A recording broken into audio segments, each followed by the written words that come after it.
ওং জননীং শারদাং দেবীং রামকৃষ্ণং জগদ্গুরুং পাদপদ্মে তয়স্যিত্বা প্রণমামি মুহুর্মুহুর।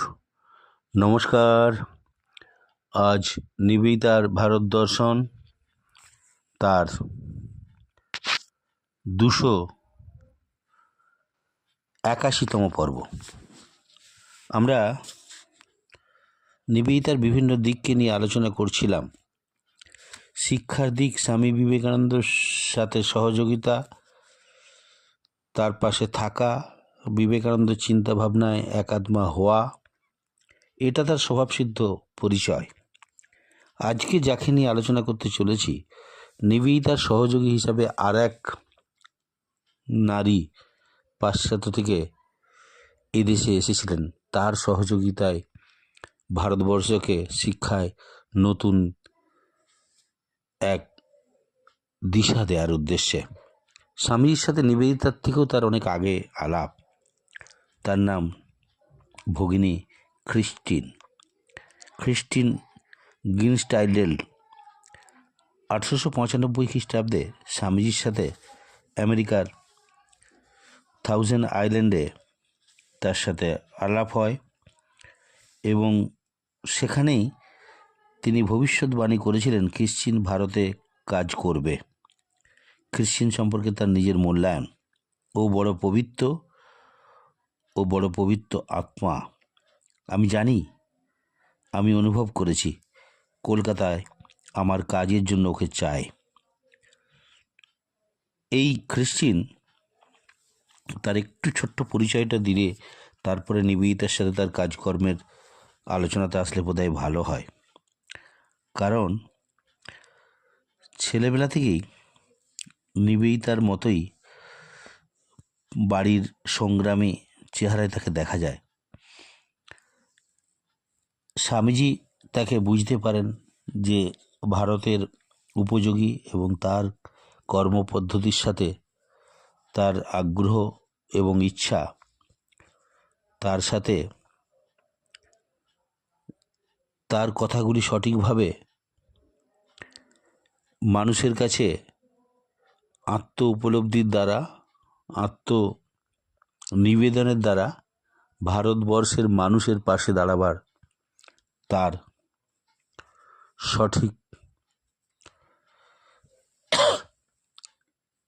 যে চিন্তা, সেটি আমরা খুঁজে পাবো তার কর্মপদ্ধতির মধ্যে। 1898 খ্রিস্টাব্দের নভেম্বরে নিবেদিতা কলকাতায় যে স্কুল সূচনা করেছিলেন, কিন্তু মূলত অর্থাভাবে যে স্কুল সাময়িকভাবে বন্ধ করে দিতে হয়, অর্থ সংগ্রহের আশায় নিবেদিতা বিদেশে যাত্রা করেন। 1902 খ্রিস্টাব্দের ফেব্রুয়ারি মাসে ভারতবর্ষে ফিরে নিবেদিতা 17 নম্বর বোসপাড়া লেনে তার স্কুলের দ্বিতীয় পর্যায়ে কাজ শুরু করেন। ইতিমধ্যে খ্রিস্টিনের মায়ের মৃত্যু ওর ভারতবর্ষে আসাটা অনেকটা পিছিয়ে দেয়। স্বামীজিকে তিনি জানিয়েছিলেন যে ভারতবর্ষের কাজে যোগদানের জন্য তিনি প্রস্তুত। এই সংবাদে নিবেদিতা এবং স্বামীজি দুজনেই কিন্তু খুশি হয়েছিলেন। খ্রিস্টিনের মতো স্বার্থশূন্য অভিজ্ঞ শিক্ষিকাকে সঙ্গে পাওয়া যাবে জেনে স্বামীজি তো ভরসা ছিলই। 1902 খ্রিস্টাব্দের একটা চিঠি দেখি, 30শে মার্চ তিনি তার রোগশয্যায় ক্লান্তিতা ঝেড়ে খ্রিস্টিনকে একটা চিঠি লিখছেন। You know how welcome you are. I need not to express it. This is a land where expressions are studiously stooped. Mrs. Bull, Joe, and Margot are anxiously awaiting you, and so is Vivekananda. 7ই April Christine কলকাতায় পৌঁছালেন 1902 খ্রিস্টাব্দে। কি pathetic ঘটনা! ওই বছরই জুলাই মাসে স্বামীজির শরীর চলে যাবে। 7ই এপ্রিল ভারতবর্ষে এসেই কলকাতাতে বেলুড় মঠে স্বামীজির সাথে দেখা করতে এবং পরবর্তী কাজকর্ম বুঝে নিতে হাজির হলেন। বাস্তববাদী স্বামীজি আগে থেকে স্থির করে রেখেছিলেন গ্রীষ্মের প্রচণ্ড দাবদাহ এড়িয়ে খ্রিশ্চিন ও নিবেদিতাকে একটু বিশ্রামের সুযোগ দিতে মায়াবতীতে পাঠিয়ে দেবেন। মায়াবতীতে স্বামীজি সেভিয়ারদের কাছে, তারা তখন সেভিয়ার দম্পতি তখন মায়াবতীতে রয়েছেন, তাদের জন্য নতুন মঠ অদ্বৈত আশ্রমের সেন্টারটি খোলা হয়েছে। নিবেদিতা অবশ্য কয়েকদিন থেকেই কলকাতায় চলে এসেছিলেন। আমরা এবার চলে যাব সরাসরি খ্রিশ্চিন ভারতবর্ষে এসে স্বামীজির প্রাণের এবং চিন্তার এক সহযোগী, সে কলকাতায় আসছেন নিবেদিতার সহযোগী রূপে। ভাবী কালে নিবেদিতাকে ভারতবর্ষের শিক্ষায় তার সহযোগী হবে। নিবেদিতার সাথে তার থাকার ব্যবস্থা সমস্ত কিছু মায়াবতী থেকে ফিরে আসার পরে, যখন কলকাতাতে নিবেদিতার কাছে তার দায়িত্ব শুরু হলো, সেই সময় খ্রিশ্চিন একদিন নিবেদিতাকে বলেছিলেন, এই গলির বাসিন্দাদের আমি বুঝিয়ে ছাড়ব, ওরা কেমন আর্য আমিও তেমনই। অপরিচিত সংস্কৃতিকে সাত্ত্বিকরণের এই দুরূহ প্রয়াসে তিনি ব্যর্থ হননি। তাই তাদের এক প্রতিবেশিনী একবার নিবেদিতাকে অভিভূত করে প্রশ্ন করেছিলেন যে খ্রিশ্চিন আমেরিকার ব্রাহ্মণ ছিলেন কিনা। শিষ্যী মা খ্রিশ্চিনের এই সফলকে আপন করে নেওয়া আন্তরিকতায় তারিফ করতেন। বিশেষত তার পরিষ্কার বাংলা খুব তাড়াতাড়ি শিখে যায়। নিবেদিতার জন্য বাংলা ছিল অনেকটা আড়ষ্ট। তাছাড়া তার রাশভারী ব্যক্তিত্বের কারণে তার প্রতি সাধারণ মানুষের এক ভয় মিশ্রিত শ্রদ্ধা ছিল। বিদ্যালয়ে যারা পড়তো খ্রিশ্চিনকে মুন্দি বলতো এবং নিবেদিতাকে সান্দি বলতো। মুন্দি মানে চন্দ্রের মতো তার লালিমাযুক্ত স্নেহ ভরা এক স্নিগ্ধ পবিত্র ধারার মতো শান্ত, আর নিবেদিতা তাকে সান্দি বলা হতো। সান্দি মানে সূর্যর মতো তার প্রতিভা, তার তেজোদ্দীপ্ত রশ্মি, সকলের সূর্যের দুপুরের সূর্য যেমন আমরা দেখি ভয়ঙ্কর এবং তেজোদ্দীপ্ত, তার দিকে তাকাতে ভয় লাগে, সেই রকম মানুষের নিবেদিতার প্রতি ধারণা ছিল। এই দৃষ্টিকোণ থেকে খ্রিশ্চিন কিন্তু অনেক গ্রহণযোগ্যতা খুব তাড়াতাড়ি তৈরি করে ফেলেছিল।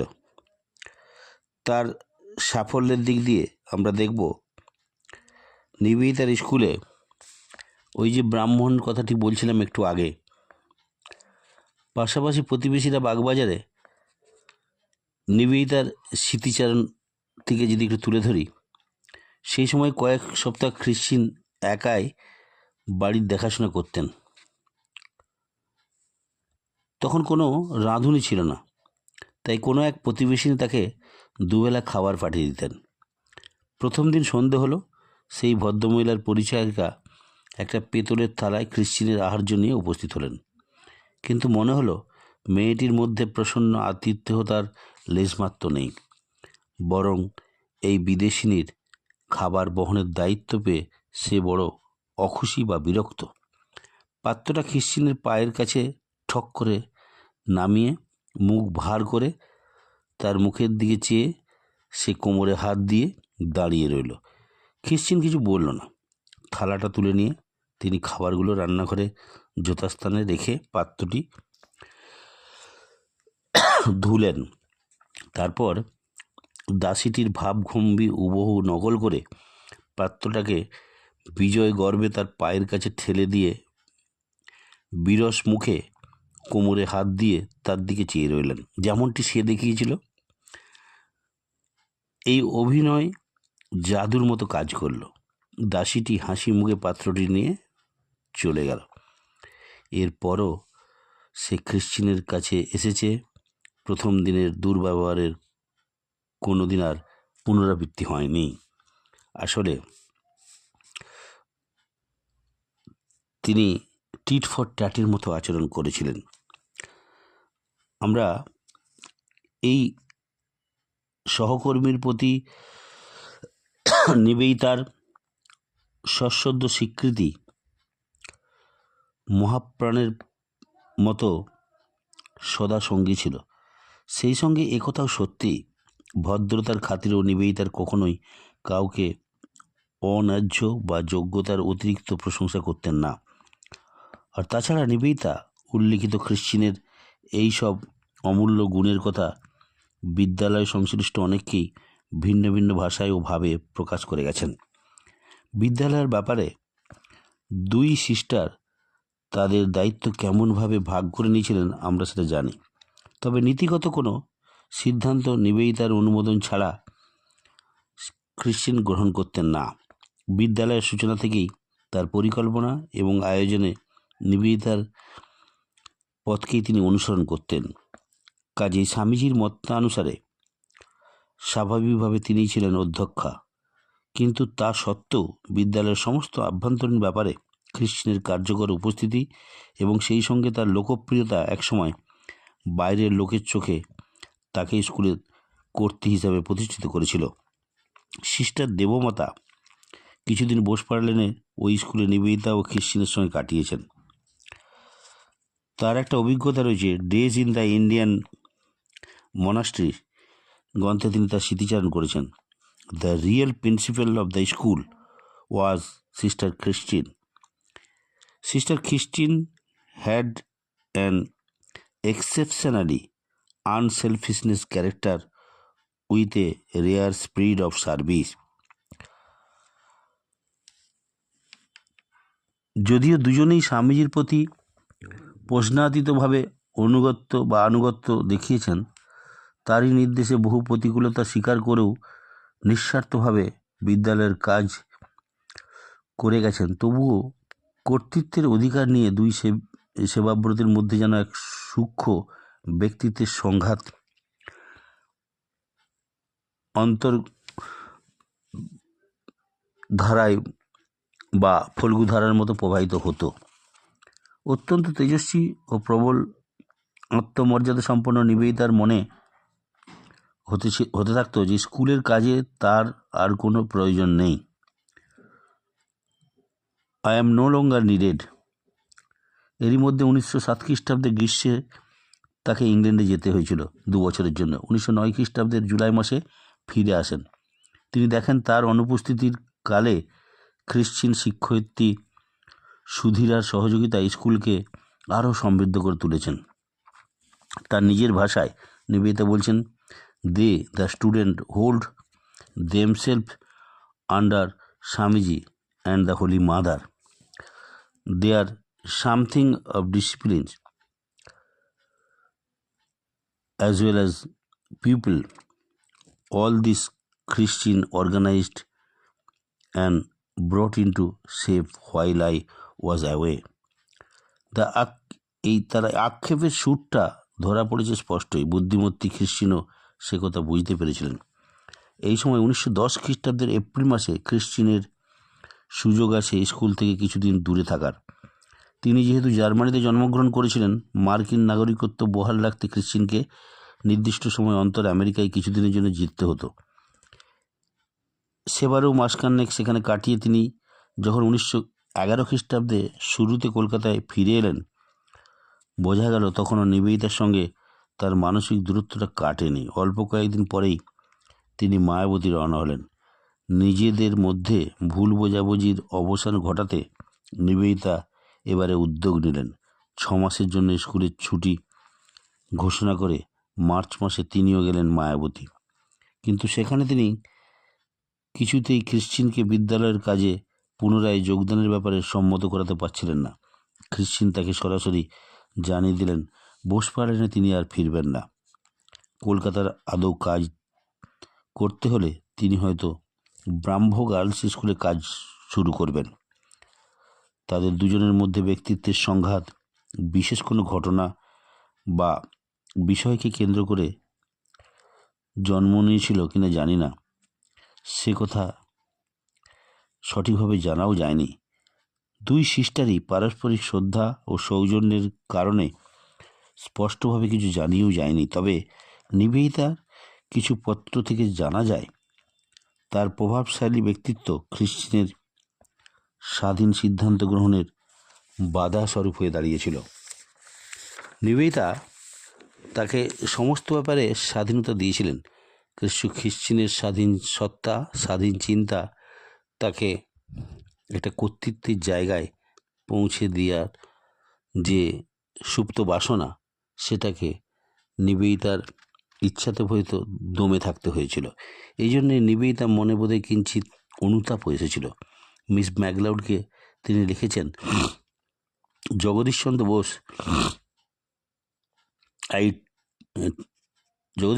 told me very sweetly the other day that I could not have accepted from Christine what she has accepted from me. মায়াবতীত বিফল মনোরথ হওয়ার পর ম্যাকলাউডকে তিনি লেখেন, it is not unreasonable that she মানে Christine should require freedom and scope. অর্থাৎ তার উপস্থিতিতে খ্রিস্টিনের যে ফ্রিডম এবং স্কোপ এর অভাব ঘটেছিল, নিবেদিতা তা কার্যত স্বীকার করে নিয়েছিলেন। কিন্তু নিবেদিতাকে শূন্য হাতে ফিরিয়ে দেওয়ার পর এবার অনুতপ্ত হওয়ার পালা খ্রিস্টিনের। অল্প দিনের মধ্যেই খ্রিস্টিন খবর পেলেন দার্জিলিংয়ে প্রচণ্ড অসুস্থ অবস্থায় নিবেদিতা মৃত্যুশয্যায়। সব অভিমান ছেড়ে খ্রিস্টিন তৈরি হলেন শেষ সময়ে নিবেদিতার পাশে থাকার জন্য, কিন্তু তখন অনেক দেরি হয়ে গেছে। 13 অক্টোবর 1911 খ্রিস্টাব্দে নিবেদিতার অকাল প্রয়াণ ঘটে আমরা জানি। শোকস্তব্ধ খ্রিস্টিন জানতে পারলেন নিবেদিতা তার উইলে বোসপার্লেনের স্কুল পুরোপুরি খ্রিস্টিনের দায়িত্বে ছেড়ে গেছেন।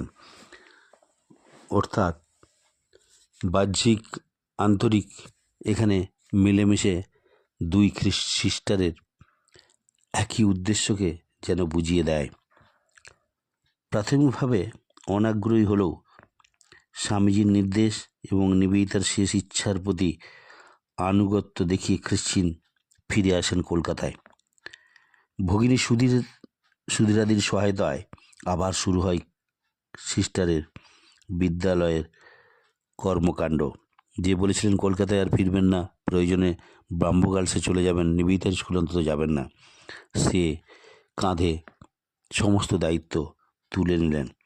আবার বহু ছাত্রী সমাগমে অত্যন্ত সাফল্যের সঙ্গে চলতে থাকলো স্কুল। এই কথাগুলো আজকে আলোচনা করার মূল কারণটা ছিল নিবেদিতা স্কুল শুধু নিবেদিতার একার কৃতিত্বে স্কুলের আজকের অবস্থানের লক্ষ্যে পৌঁছায়নি। তার পেছনে স্বামীজির চিন্তা ভাবনা। নিবেদিতা চিরকালই একা চলতে ভালোবাসেন, তার কাউকে খুব বেশি তার জায়গাটা ছেড়ে দিতে ইচ্ছে থাকতো না। স্বামীজি সেটা বুঝতেন। তা সত্ত্বেও ভাবিকালে পরিকল্পনা তার এরকম ছিল, তিনি খ্রিস্টিনকে নিবেদিতার সহযোগী শুধু নয়, উত্তরসূরি পর্যন্ত স্বামীজিই প্ল্যান করেছিলেন। হয়তো সেইভাবেই কিন্তু খ্রিস্টিন বোঝাটা ঘাড়ে তুলে নিতে সুবিধে হয়েছিল। নিবেদিতার অল্প দিনের যাত্রার মধ্যে সঠিক রূপায়িত নিবেদিতা স্কুল। আজকের নিবেদিতার স্কুলের রূপায়ণের ক্ষেত্রে ধাত্রী স্বরূপ খ্রিস্টিনের ভূমিকা কিন্তু অনেকটাই আমাদের কাছে প্রণিধানযোগ্য। এই সুধীরাদি প্রথম থেকেই নিবেদিতা বিদ্যালয়ের কর্মকার হিসাবে খ্রিস্টিনের সহযোগী ছিলেন বলেই বোধহয় কাজটা আরও সহজ হয়েছিল। আবার বহু ছাত্রীর খ্রিস্টিনের প্রতি শ্রদ্ধা, ওই মন্দির কথা বলছিলাম, খুব কোমল হৃদয়ে ছাত্রীদের সাথে মিশে যেতেন। আর সেই সঙ্গে প্রচণ্ড পরিশ্রমে খ্রিস্টিনের শরীর কিন্তু খুব ভেঙে যেত। সেই ছেলেবেলা থেকেই যে মানুষটি ক্রমাগত কিচ্ছুতার মধ্যে জীবন কাটিয়েছেন, আজ পরিণত বয়সে শরীর তার সহ্য করতে পারত না। 1914 খ্রিস্টাব্দে যখন তার 48 বছর বয়স, স্বাস্থ্য উদ্ধারের আশায় তিনি সাময়িক বিশ্রাম নিতে আমেরিকায় ফিরে গেছিলেন। স্কুলের দায়িত্ব ছেড়ে এলেন অনুগত সুধীরাদির হাতেই। আমেরিকায় কয়েক মাস বিশ্রামের পরে আবহাওয়া বদলে অনেকটা সুস্থ বোধ করতে লাগলেন। মনে ভরসা এলো আবার কলকাতায় ফিরে গিয়ে তিনি চালিয়ে যেতে পারবেন তার বিদ্যালয়ের কাজ। কিন্তু বিশ্ব পরিস্থিতি তখন দ্রুত বদলাচ্ছে। প্রথম বিশ্বযুদ্ধের ভেরি বাইতে শুরু করেছে। ক্রিশ্চিন আটকে পড়লেন আমেরিকাতেই। নিকট ভবিষ্যতে ভারতে ফেরার কোনো সম্ভাবনাই রইল না। এই দীর্ঘ অনুপস্থিতির কালেও কাগজে কলমে খ্রিশ্চিনই ছিলেন কিন্তু স্কুলের প্রধান। ফলে বিভিন্ন প্রয়োজনে নেতৃত্ব নিয়ে নিশ্চয়ই কিছু প্রশ্ন উঠেছিল।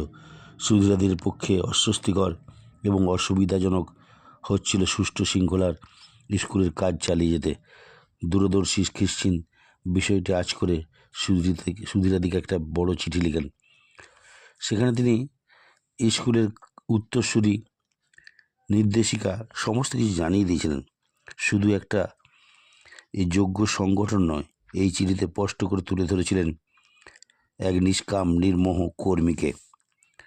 শিক্ষাদর্শ নিয়ে তিনি যা মতামত দিয়েছেন তাও নেওয়া কথার কথা নয়, এ তার স্থির বিশ্বাস। শিক্ষার্থীদেরও তিনি বলতেন, এসো আমরা এক নতুন শিক্ষাদর্শ গ্রহণ করি, যেখানে আমাদের ধারণাগুলো হবে আরও উদার এবং বহুমুখী। নিবেদিতা তার বিভিন্ন প্রবন্ধে শিক্ষাবর্তী খ্রিশ্চিনের যথার্থ মূল্যায়ন করে লিখেওছেন। আন্তরিক প্রার্থনা ছিল ভারতের নারীদের দেশীয় ভাবাদর্শের প্রতি আরও বেশি আকৃষ্ট করে তাদের বিশুদ্ধ ও মহত্ব ভারত ললনায় পরিণত করা। ভাবে তারা মার্কিন মহিলাদের অন্ধ অনুকরণ করবে, এ তার অভিপ্রেত ছিল না। এমন এক চারিত্রিক সুষমা ও মহত্ব তিনি তাদের দান করতে চেয়েছিলেন, যা তাদের মাতা এবং মাতামহীদের কাছে সশ্রদ্ধ স্বীকৃতি পাবে। তাই এই মহৎ প্রচেষ্টার কথা যখন আমাদের মাথায় আসে, সেই শিক্ষা ব্যবস্থায় তিনি যা কিছু গ্রহণ এবং বর্জন করেছেন তা সবই সমান সুবিবেচনাপ্রসূত। আমরা নিবেদিতা এবং খ্রিশ্চিনকে বিদেশিদের শিক্ষা সমস্যার সমাধানে বারবার আমাদের ভারতীয় চিন্তাতে মাপবার চেষ্টা করেছি। 1924 খ্রিস্টাব্দে আমরা দেখব দীর্ঘ প্রায় 10 বছর পরে খ্রিশ্চিনকে আটকে থাকতে হয়েছিল আমেরিকায়। সেই সময় এবং পরে 1928 খ্রিস্টাব্দের বসন্তকাল থেকে 1930 মার্চ 73 পর্যন্ত সময় তিনি ডেট্রয়েটে ভারতীয় ইতিহাস, কৃষ্টি ও বেদান্ত দর্শনের উপর উৎসাহী হয়ে ছাত্রীদের ক্লাস নিতেন। এই সব ক্লাস ছিল বিনা পারিশ্রমিকে। বিজ্ঞানী বশিষ্ঠর সেনের স্মৃতিচারণা থেকে তার প্রবল ইচ্ছাশক্তি এবং বিশ্বাস ডেট্রয়েটের মতো শহরেও যে সন্ন্যাসিনীর জীবনযাপন করা যায়, খ্রিশ্চিন তা দেখিয়ে গেছেন। বেদান্তের উচ্চ তত্ত্বগুলো তিনি ব্যাখ্যা করতেন যে ক্লাসে, তারই এক মহিলা শ্রোতা লিখছেন, নির্ভুল তার উচ্চারণ, অদ্ভুত তার সুসংহত কণ্ঠস্বর, সুপ্রাচীন কোনো দেবালয়ের পূজারিনীর মতো তার আকুতি। তিনি আমাদের শিখিয়েছেন ভারতকে জানতে এবং ভালোবাসতে। আর তার আলোচনার বিষয়তে একটাই থাকতো, ভগবান শ্রীকৃষ্ণ যে কথা গীতা মুখে অতি সুন্দরভাবে বলেছেন, আমি সচরাচর ব্যাপ্ত হয়েছি এ কথাটিতেই। নানা বাস্তব ঘটনা ও বিভিন্ন দৃষ্টিকোণ থেকে খ্রিশ্চিনের মস্ত আশা, বিশ্বাস এবং বিবেচনা অনুযায়ী ভারতবর্ষের নারী শিক্ষার ক্ষেত্রে নিবেদিতা যে প্রদীপটা জ্বেলে গিয়েছিলেন স্বামীজির সলতে পাকানো তৈলাক্ত প্রদীপের মধ্যে, ভগিনী খ্রিশ্চিন তিল তিল করে সলতেটাকে আগিয়ে দিয়েছেন। তৈলাক্ত সলতেটা তার আগুনের আভা দীর্ঘ থেকে দীর্ঘতর হয়েছিল। নিবেদিতার এই সঙ্গিনী খ্রিশ্চিন যেভাবে ভারতবর্ষের নারী শিক্ষাকে নিবেদিতার উত্তরাধিকারী নয়, সহযোগী উত্তরাধিকারী হয়ে ভারতবর্ষের নারী শিক্ষাকে তার নির্দিষ্ট লক্ষ্যে এগিয়ে নিয়ে নিজে আজ নিবেদিতার মতনই সমান প্রাসঙ্গিক হয়ে রয়েছেন আমাদের ভারতবর্ষের নারী শিক্ষায় তথা বাংলায় ভারতীয় সংস্কৃতির ধারক বাহক রূপে, বিশেষ করে মেয়েদের জন্য। স্বামীজির ইচ্ছেটি পরিপূর্ণতা লাভ করতে সহায়ক হয়েছিল এই খ্রিশ্চিনেরও নিবেদিতার পাশে থেকে সব রকম সহযোগিতা। তাই ভগিনী খ্রিশ্চিন ভারতবর্ষের শিক্ষায় নিবেদিতার মতনই যেমন স্কুলের কাজকর্ম, তার পাশে পাশে আরেকটা কাজ তিনি করেছিলেন। এদেশ থেকে যখনই তাকে আমেরিকায় বা তার দেশে ফিরে যেতে হয়েছে, তখনই কিন্তু সেখানে গিয়ে ভারতবর্ষের গুণকীর্তনই তিনি করেছেন। নিবেদিতাও যেমন ভারতবর্ষ থেকে গিয়ে মায়ের চিঠিতে পায়, নিবেদিতা পাশ্চাত্যে গিয়ে ভারতবর্ষের রামায়ণ মহাভারত নিয়ে আলোচনা করে নিজে আনন্দ পেতেন, অপরকে আনন্দ দিতেন। ভগিনী খ্রিশ্চিনও তার শেষ জীবনটা ডেট্রয়েডে এবং অন্যত্র তিনি ভারতবর্ষের মহিমাকেই প্রচার করেছেন, যেন স্বামী বিবেকানন্দেরই আদর্শ তাদের মুখ থেকে বারবার বেরিয়ে গেছে। তারা যেন এদেশেরই প্রতিনিধি, পাশ্চাত্যে গিয়ে ভারতবর্ষের সংস্কৃতি, সভ্যতার ইতিহাসকে তুলে ধরে তারা স্বামীজিরই অসমাপ্ত কাজকে যেন এগিয়ে নিয়ে গিয়েছিলেন। ভগিনী খ্রিশ্চিন জার্মান দেশের নাগরিক হলেও আমেরিকাতে স্বামীজির সাথে পরিচয় হওয়া, সহস্র দ্বীপ উদ্যানে গিয়ে স্বামীজিকে আবিষ্কার, নতুনভাবে তাকে পাওয়া এবং স্বামীজির মনের মতো ভারতবর্ষের নারী শিক্ষায় তাকে পাওয়ার আগ্রহ, নিবেদিতার সঙ্গিনী হিসাবে নির্বাচন, এগুলি সব স্বামীজির পরিকল্পনা বাস্তবায়িত হয়েছিল আলটিমেটলি, এবং ভারতবর্ষ তার সুফল লাভে বঞ্চিত হয়নি। আমরা ভুলে যাই, যখন কোনো একটি প্রতিষ্ঠান তৈরি হয়, সে প্রতিষ্ঠান থেকে যখন ভালো কিছু ফল আসতে শুরু করে, তার পেছনের ইতিহাসগুলোকে আমরা ভুলে যাই। তাই নিবেদিতা স্কুল শুধু নিবেদিতা স্কুল নয়, খ্রিশ্চিনের সমান প্রাসঙ্গিকতা রয়ে যায়। আমরা আজকের আলোচনাতে খ্রিশ্চিনকে তুলে ধরার উদ্দেশ্যই নিবেদিতার সহযোদ্ধা রূপে ভারতবর্ষের নারী শিক্ষায় এই ভগিনী খ্রিশ্চিন, যার উপরে পূর্ণ আস্থা স্বামী বিবেকানন্দের ছিল, সেটি আমার বহুদিনের স্বপ্ন ছিল। ভগিনী খ্রিশ্চিনের নিবেদিতার সহযোগিতার জন্য ভারতবর্ষে এসে তার যে ভূমিকা কিছুটা অন্তত তুলে ধরতে পেরে আমি নিজে তাদের প্রতি ঋণ শোধ করার প্রয়াসী হয়েছিলাম। উদ্বোধন পত্রিকাতে আমার একটি খ্রিশ্চিন সম্পর্কে আর্টিকেলও বেরিয়েছিল কিছুদিন আগে। তাই নিবেদিতা খ্রিশ্চিন সমান প্রাসঙ্গিক ভারতবর্ষের নারী শিক্ষায়। আজকের আলোচনার বিষয়বস্তু 281তম নিবেদিতার ভারত দর্শনে নিবেদিতা ও ভগিনী খ্রিশ্চিন নিবেদিতা স্কুলের সেবায়। সকলে ভালো থাকবেন। নিবেদিতার ভারত দর্শনের 281তম পর্ব আজ এখানে শেষ করলাম। ওং অসত মা সদ্গময় তমসো মা জ্যোতির্গময়। ওং শান্তি শান্তি শান্তি। হরি ওং তৎসৎ। শ্রীরাম কৃষ্ণার্পণমস্তু।